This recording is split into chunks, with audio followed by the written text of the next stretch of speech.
অসমত প্ৰথমবাৰলৈ অনুষ্ঠিত হৈছে first international longest MTB race.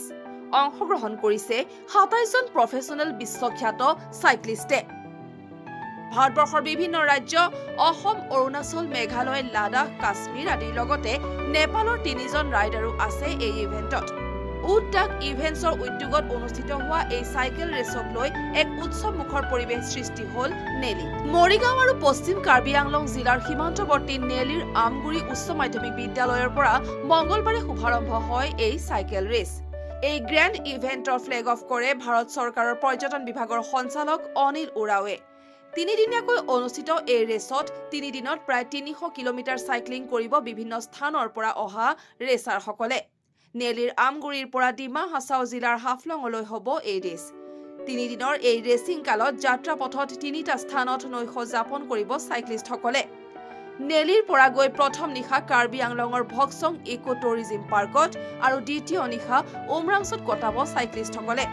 এই গ্ৰেণ্ড ইভেণ্টৰ সামৰণি অনুষ্ঠান অনুষ্ঠিত হ'ব ১৩ ফেব্ৰুৱাৰীৰ সন্ধিয়া ৬ বজাত হাফলঙত। উল্লেখযোগ্য যে এই MTB ৰেচৰ প্ৰধান উদ্দেশ্য হৈছে পাহাৰীয়া কাৰ্বি আংলং আৰু ডিমা হাছাও জিলাৰ গ্ৰাম্য পৰ্যটনক প্ৰমোট কৰা আৰু চাইক্লিঙক স্পৰ্টছ প্ৰমোট কৰা। এইটো উদ্যোগ ইভেণ্টছে অৰ্গেনাইজ কৰিছোঁ। First MTB Assam mountain terrain bike bicycle race. এইটো ইয়াৰ পৰা আজি ফ্লেগ অফ হ'ব নেলিৰ পৰা হাফলঙলৈকে যাব। আজি ফাৰ্ষ্ট ষ্টেজটো যাব ভকচং ইকো টুৰিজিম পাৰ্ক। ছেকেণ্ড কাইলৈ আকৌ ফ্লেগ অফ হ'ব উমৰাংচু যাব।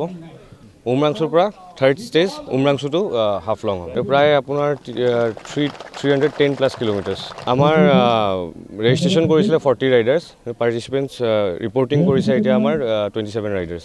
আমাৰ ইণ্ডিয়াৰ প্ৰায়খন ষ্টেটৰ পৰা আছে, নৰ্থ ইষ্টৰো আছে আৰু নেপালৰ 3 জন ৰাইডাৰ আছে। আমাৰ উদ্দেশ্যটো আমি একচুৱেলি এই ৰেচটোৰ থ্ৰুৱেদি আমাৰ ৰুৰেল টুৰিজিমটো প্ৰমোট কৰিবৰ কাৰণে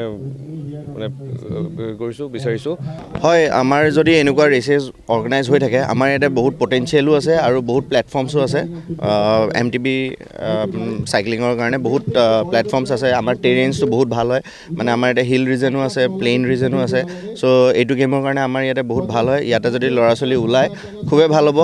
মানে আমাৰ অসম মানে কোনো প্ৰকাৰে চাইক্লিং ইভেণ্টছত কেতিয়াও পিছুৱাই থাকিব নোৱাৰে।